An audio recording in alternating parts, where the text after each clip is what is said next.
সুপ্রিয় শ্রোতা, গল্প পাঠের আসর চ্যানেলে শুনতে যাচ্ছেন অতীন বন্দ্যোপাধ্যায় রচিত অলৌকিক জলযান উপন্যাসটির 13 পর্ব।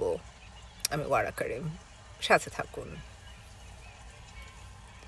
জ্যাক বলল, তুমি হয়তো এবার চিঠি পাবে।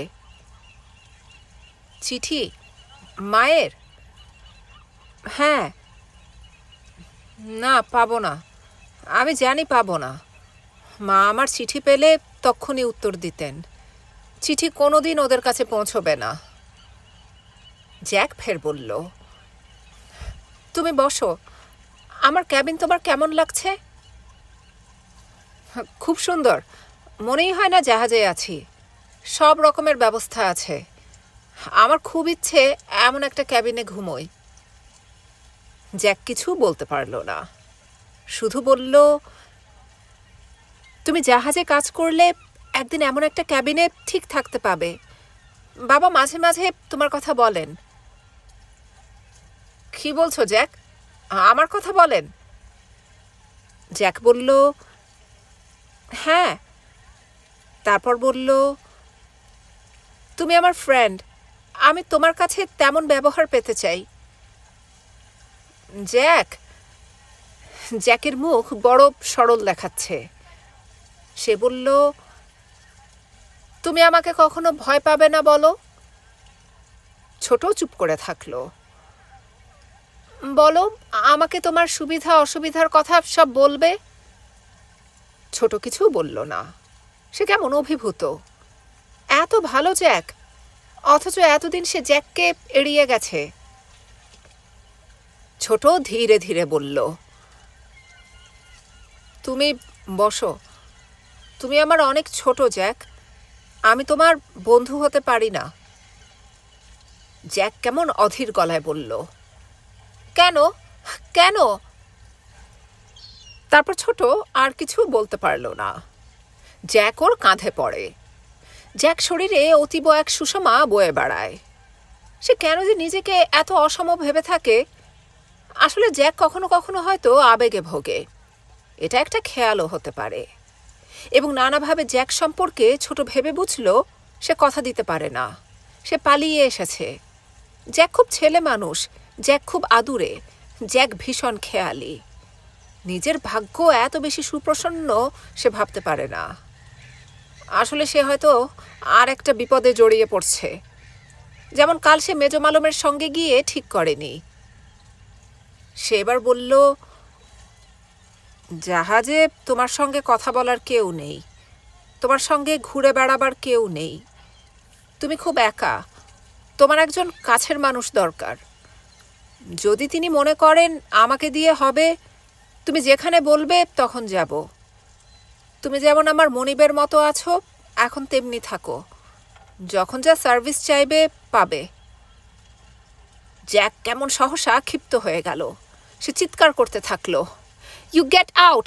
I say you get out! ছোট বলল, যাচ্ছি স্যার। ছোট চলে গেলে জ্যাক দরজা বন্ধ করে দিল। তারপর যেখানে যা আছে সব ছুঁড়ে ফেলতে লাগলো। ওর দু চোখ বেয়ে ভীষণ প্রবল বেগে কি যেন নেমে আসছে। সে নিজে এই অসম্মানে যা কিছু আছে সব তছনছ করে দিচ্ছে। চিৎকার চেঁচামেচিতে বাটলার, কাপ্তান বয় ডেভিড ছুটে এসেছিল। কি হয়েছে জ্যাক? কাপ্তান বয় বলল, কি হয়েছে সাব? জ্যাক কিছু বলছে না, কেবল ফুঁপিয়ে ফুঁপিয়ে কাঁদছে। তখন ছোট দৌড়ে পালাচ্ছিল। পাশে মেজ মালুমকে সে ফেলে চলে যাচ্ছে। মেজ মালুম ডাকলো, ছোট, শোনো শোনো। ছোট তখন ওর পাশে ঘাপটি মেরে বসল। তারপর হাঁপাতে হাঁপাতে বলল, এনি ওয়ামেন সেকেন্ড? নো। তবে আমি যাই। কোথায় গেছিলে? কোথাও না সেকেন্ড। এত জোরে ছুটছ? ছোট বলল, বড় মিস্ত্রি কিনারায় নামছে। এত ভয় বড়কে? ছোট মিথ্যা কথা বলে পার পেল। তারপর কেমন নিশ্চিন্ত গলায় বলল, দূরবীনে মেয়ে ধরা পড়লে আমাকে ডাকবে। ঠিক ডাকবো। একা একা দেখে ফেলবে না। আরে না না, একা আমি কিছু দেখি না। জাহাজিদের মতো এত স্বার্থপর নই। তখন বড় মিস্ত্রি হেঁটে হেঁটে ঠিক রেল ব্রিজের কাছে গিয়ে থমকে দাঁড়ালো। ছায়া ছায়া অন্ধকারে আবার একজন ইন্ডিয়ান। সে একটু থেমে গেলেই বুঝলো বেশ নেশা করে বাবু ব্রিজের থামে হেলান দিয়ে দাঁড়িয়ে আছে। বোধহয় হেঁটে বাড়ি ফেরার সাহসটুকু নেই। কিন্তু এই যে সেই ইন্ডিয়ান, আরে ওকে তো ধন্যবাদ দেওয়া হয়নি, ওকে তো মনে মনে সে খুঁজে বেড়াচ্ছে। সে ওর কাছে গিয়ে বলল, গুড ইভিনিং। অমিও হাঁটতে পারছিল না, সে টলছিল। সে কোনো রকমে বলল, গুড ইভিনিং। অনেক ধন্যবাদ। তোমাকে বন্ধু ধন্যবাদ দেওয়া হয়নি। দুজনেই বোঝা যাচ্ছে বেশ নেশা করেছে। বড় মিস্ত্রি নেশা করলেও ঠিক জায়গায় পৌঁছে যাবে। ওকে কেউ ফোন করেছিল রেল ব্রিজের ওপাশে গাড়ি থাকবে। আর অমিও বড় মিস্ত্রির কাছ থেকে যা খসিয়েছিল, এখানে ঠিক তা একজন দালালকে ধরে পাউন্ডে বদলে নিয়েছে। এবং এই পয়সায় এ দেশের সস্তা মদ, চোলাই বলাই ভালো। ঠিক ইন্ডিয়ান মার্কেটের পাশে সবার সঙ্গে কাঠের মোড়াতে বসে হুঁশহাস পান করে নেচে গেয়ে, সেই এক নাচ। বসে বসে কখনো পিঠ উঁচু করে, কখনো নুয়ে নুয়ে, যখন একেবারে চোখ বুজে এসেছিল, একটি রিক্সা করে চলে এসেছে। আর কি চেহারা রিক্সাওয়ালার, একেবারে মা কালীর মতো। মাথায় পালকের টুপি, কোমরে পাখির পালক, মুখে নানা রকম উল্কি আঁকা। প্রথমে তো ভয়ে একেবারে ঠান্ডা, তারপর মনে হলো তা অনেকেই, মেয়েরা পর্যন্ত উঠে বেশ এখানে সেখানে যাচ্ছে। সেও উঠে বসল। আর এখানে এসেই সে রিক্সা ছেড়ে দিয়েছে, পোর্টের ভিতরে ঢুকতে দেবে না। সে এখানে হাঁফ ছেড়ে তারপর যাবে ভেবেছিল। আর তখনই কিনা ভূতের মতো বড় মিস্ত্রি টলতে টলতে বলছে, বেশ আছো বাবা, তা তোমার কথা মতো চলে গেলে দেখা হতো না। তুমি আমার বন্ধু, তুমি আমার সঙ্গে সঙ্গেই আছো দেখছি। ধন্যবাদ, আবার দেখা হবে। অমিয়র মুখ শুকিয়ে গেছে, ধরা পড়তে পড়তে বেঁচে গেল। নেশা টেশা একেবারে গোল্লায়। সে বলল, না স্যার, আমি। দাঁড়িয়ে কথা শোনার মতো সময় বড় মিস্ত্রির কাছে নেই। কি বলছে বেড় করে বোঝাও যাচ্ছে না। আসলে অমিও নিজেও বুঝতে পারছে না কি বলছে। সে বাংলায় বলে যাচ্ছে, বাংলাকে সে ইংরেজি ভাষা মনে করছে। সে কলকাতার কোনো খালাসি টোলা ভেবেছে এটাকে। সে যে এখানে এই আফ্রিকার বন্দরে দাঁড়িয়ে আছে ক্ষণিকের জন্য তা ভুলে গেছে। তারপর সব খেয়াল হতেই কেমন সেও ছুটতে থাকলো। সে এবার ক্রমে নিজের জালে নিজে জড়িয়ে পড়ছে। তাকে এখন এ জাহাজে শেষ পর্যন্ত ভূতের অভিনয় না করতে হয়। বড় মিস্ত্রি ওকে ছেড়ে দেবে না। কিভাবে যে কি করবে কিছুই এখন মাথায় আসছে না। মৈত্রকে বলতে পারছে না। ছোট তো আরো সরল, সে এমন শুনলে আরো ঘাবড়ে যাবে জাহাজে। অমিও সব ভুলে যাবার জন্য আবার গান ধরেছে। আসলে সে গ্যাংবে ধরে উঠে আসতে পারছে না, পড়ে যাবে। পড়ে গেলে একেবারে অতলে। ওর জড়ানো গলায় গান শুনলে যদি কোয়ার্টার মাস্টার ফোকসালে খবর দেয়। শেষ পর্যন্ত মৈত্র নিচে নেমে দুমদাম পাছায় লাথি মারতে থাকলো। জাহাজে কেন আসা? হ্যাঁ, বেশ তো মা ভাইদের জ্বালাতন করছিলে, তাই করতে আমাদের কেন? সে লতিফকে বলল, নেতল চ্যাংদোলা করে তুলে নে, তারপর বাথরুমে ফেলে জল ঢাল। অমিও সব বুঝছিল। জাহাজের ওপরে এসে এসে ঠেলে ঠুলে সবাইকে সরিয়ে দিয়ে বলল, আমাকে ছোবে না, আমি ঠিক হেঁটে যাব। ঠিক 1-2 করে সে 2 পা গিয়েই তারপর পা মুড়ে বসে পড়ল। সে বলল, উঠব না। কেন উঠবি না? আমাকে তুমি অপমান করেছ। অপমান মানে? মাল বাত অপমান। তুমি আমার পাছায় লাথি মারলে কেন? সবাই দেখছে, ওঠ প্লিজ, আর তোর পাছায় লাথি মারবো না। দেখুক, সবাই তো বেশ মৌজ করছে। বন্দরে এলে সব বাচ্চার নাগর সেজে বের হয়। যত দোষ নন্দ ঘোষ।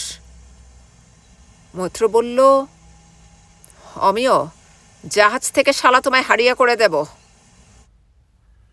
দাও না, বারণ করেছি। শালায় মনুষ্য জন্ম থাকা আর না থাকার সমান। তুমি আমার পাছায় লাথি মেরেছ।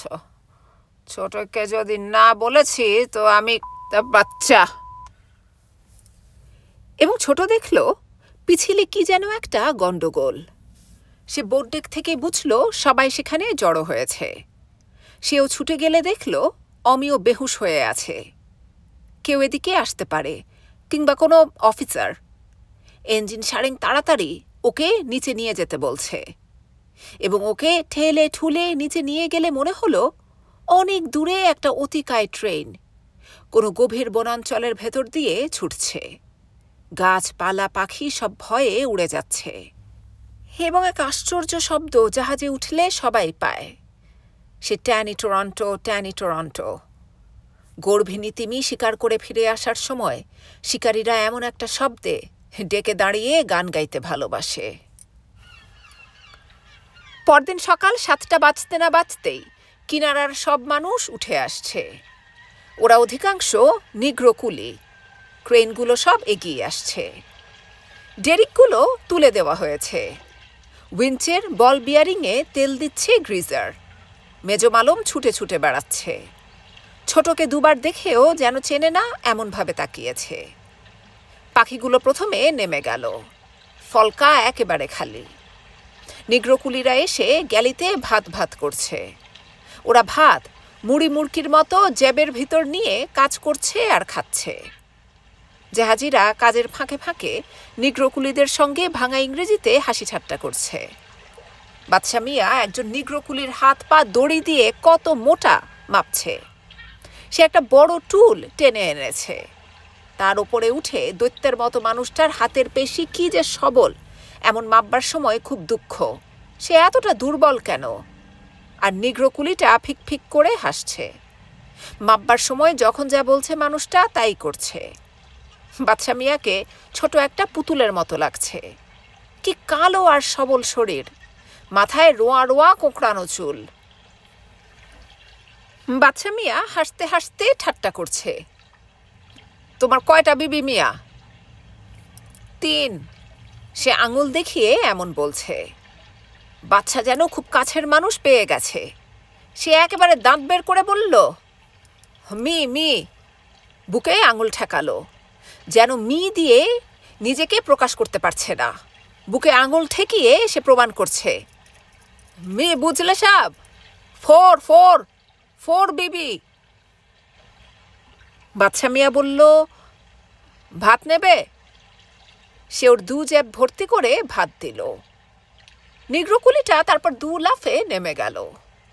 ফলকায় সব ভারী ভারী কাঠ হাওয়ায় উড়িয়ে দেবার মতো টেনে ফেলে দিচ্ছে।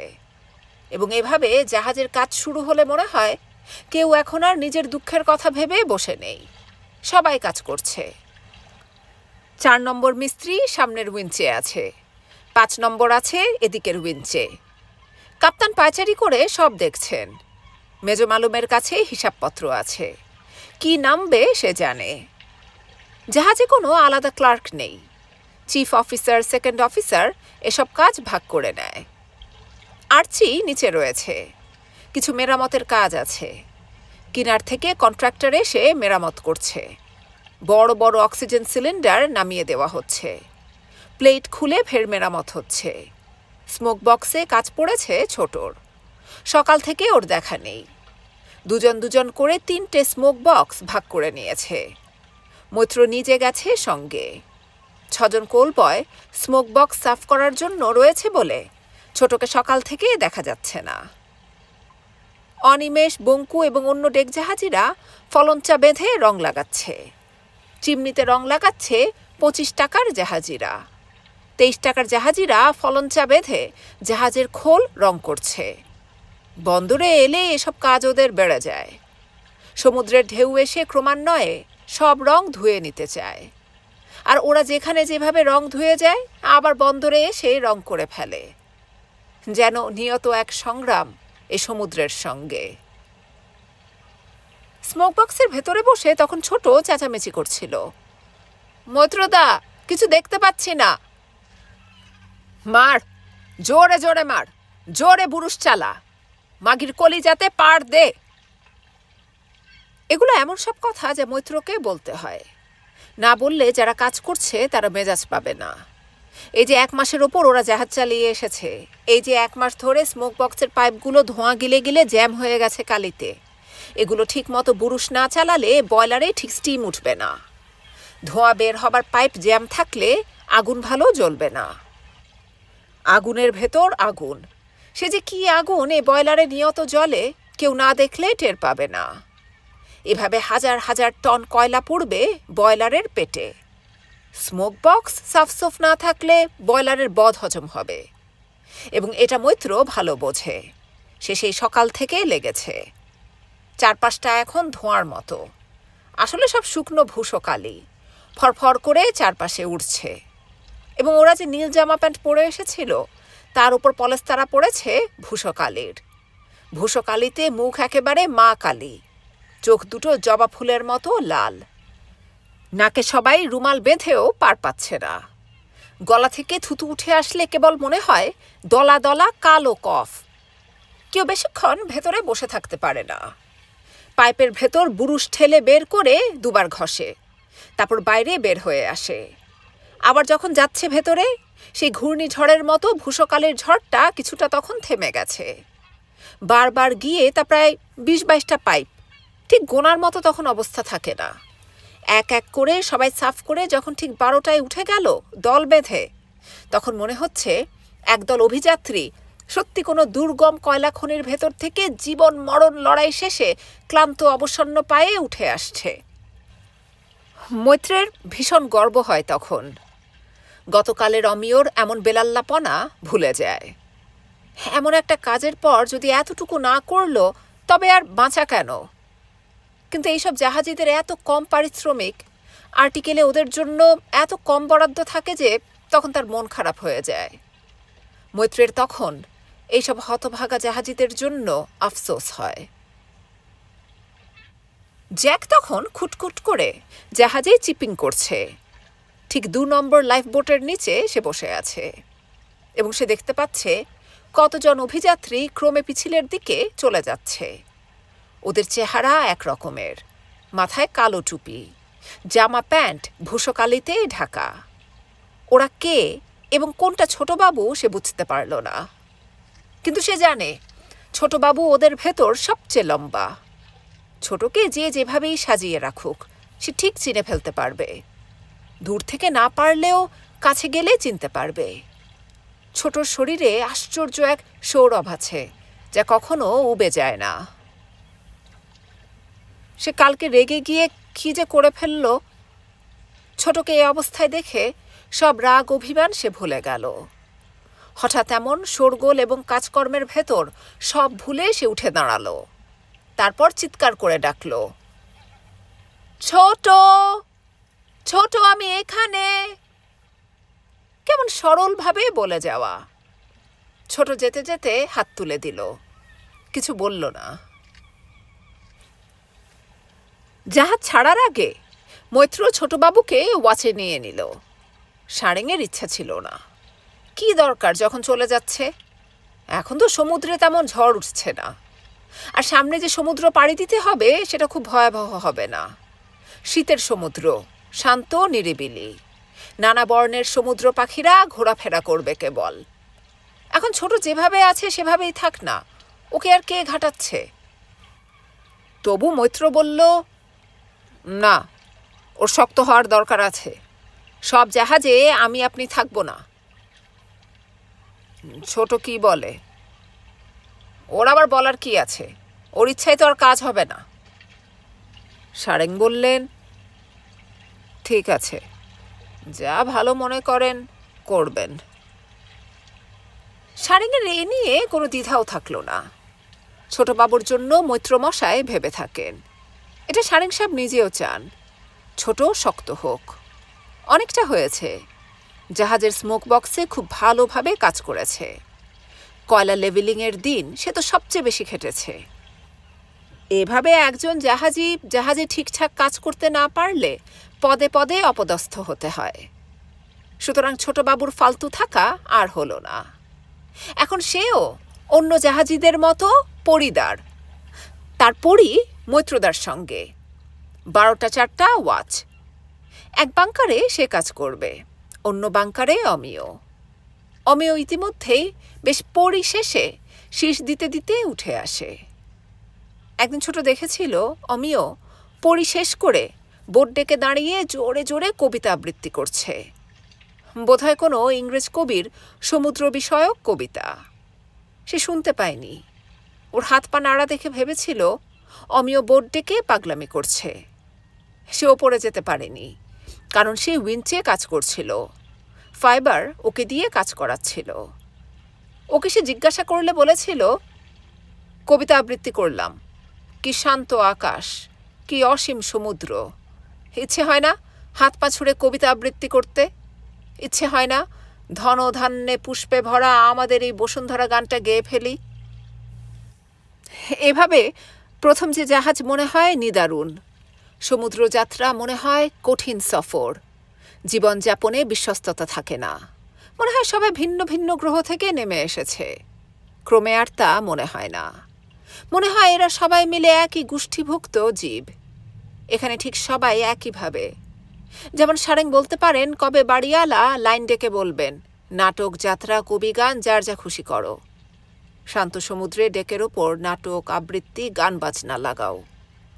বেশ তো বের হয়েছি সে ডাঙা ছেড়ে, এভাবে হাত পা গুটিয়ে বসে থাকলে চলবে কেন? তখন মনেই হয় না কাপ্তান খুব বুড়ো, মনেই হয় না অথর্ব, মনে হয় না তার খিটখিটে মেজাজ। বরং মনে হয় মানুষটা জীবনের 4-5টা যেন শেষ দিন পর্যন্ত দেখো রে বাহার। চুপি চুপি বলবেন, আমার জন্য কিন্তু একটা প্রোগ্রাম রাখবে, এখনো একেবারে খারাপ হাত না। সবাই তখন হেসে ফেলবে। এই যখন জাহাজের নিয়তি, অর্থাৎ যেখানেই জাহাজ যাক, জাহাজের একঘেয়েমি থাকবে। নিশিদিন তো শুধু নীল জল, নীল আকাশ, মাঝে মাঝে সমুদ্র পাখিদের ওড়া অথবা ডলফিনের ঝাঁক, ভেড়ার পালের মতো সমুদ্রে দেখা, আর তো বৈচিত্র্য বলতে কিছু নেই। যখন ঝড় সাইক্লোন দেখা দেয় তখন বোধহয় একটা বৈচিত্র্য আসে, একেবারে সব মানুষগুলোকে পাগলা করে দেয়। অথবা কুয়াশার ভেতর ঢুকে গেলে, কিংবা কোনো হিমশৈল। এটা সহজে ঘটে না। কাপ্তান সারা জীবনে 2বার সংকেত পেয়েছিলেন, নেমে আসছে, নেমে আসছে, পালাও পালাও, জাহাজের মুখ ঘুরিয়ে দাও। ভয়ঙ্কর সমুদ্রের অতলে মৃত্যুর বিভীষিকা। যেন এক অতিকায় সমুদ্র জুড়ে হিমশৈল এক প্রাগৈতিহাসিক জীব হয়ে যায়।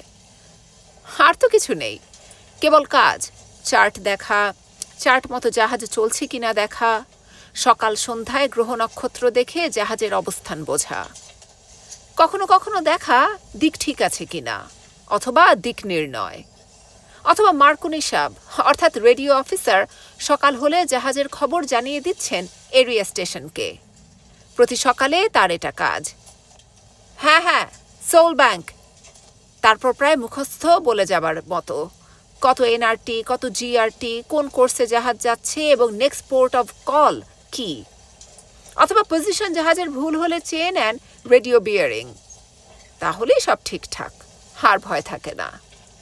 এভাবে সব কাজের ভাগ বাটোয়ারা করে বাকি সময়টা কাপ্তান হুইল ঘরে বসে থাকেন, অথবা খোলা ডেকে বসে এই যে পৃথিবী, সমুদ্র এবং গ্রহ নক্ষত্র এবং সৌরলোক সব মিলে ঈশ্বরের কি অপার মহিমা এমন ভাবেন।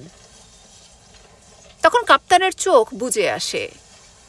তারপরে কেমন একটা দুঃস্বপ্ন ভেতরে নাড়া দেয়, যেন কেউ পাশে দাঁড়িয়ে আছে। তার গাউন এবং চুলের গন্ধ পর্যন্ত তিনি পাচ্ছেন। যত বুড়ো হয়ে যাচ্ছেন তত সে পাশে দাঁড়িয়ে কেমন হা হা করে পাগলের মতো হাসে। তারপরই এক পতনের শব্দ। নিশীথে কেউ শুনতে পায় না। খোলা ডেক থেকে কে কাকে যেন ঠেলে ফেলে দিচ্ছে। আর কোনো শব্দ নেই। প্রোপেলারটা ঝিক ঝিক শব্দ তুলে কেবল যাচ্ছে। তখন কেমন ভয়ে কাপ্তানের বুক গলা শুকিয়ে যায়। তিনি হাঁকতে থাকেন, জ্যাক জ্যাক, দেখো তো আমার ঘরে কেউ ঢুকেছে কিনা। না তো, কে ঢুকবে? মনে হলো আমার ঘরে কেউ ঢুকেছে। জ্যাক এতে কিছু মনে করে না, সেটা বাড়িতেও দেখেছে। বাবার হাতে কাজকর্ম না থাকলে এমন হয়। একা চুপচাপ বসে থাকলে কেন জানি বাবা ভীষণ ঘাবড়ে যান। সে বাবাকে এজন্য ছেড়ে থাকতে পারে না।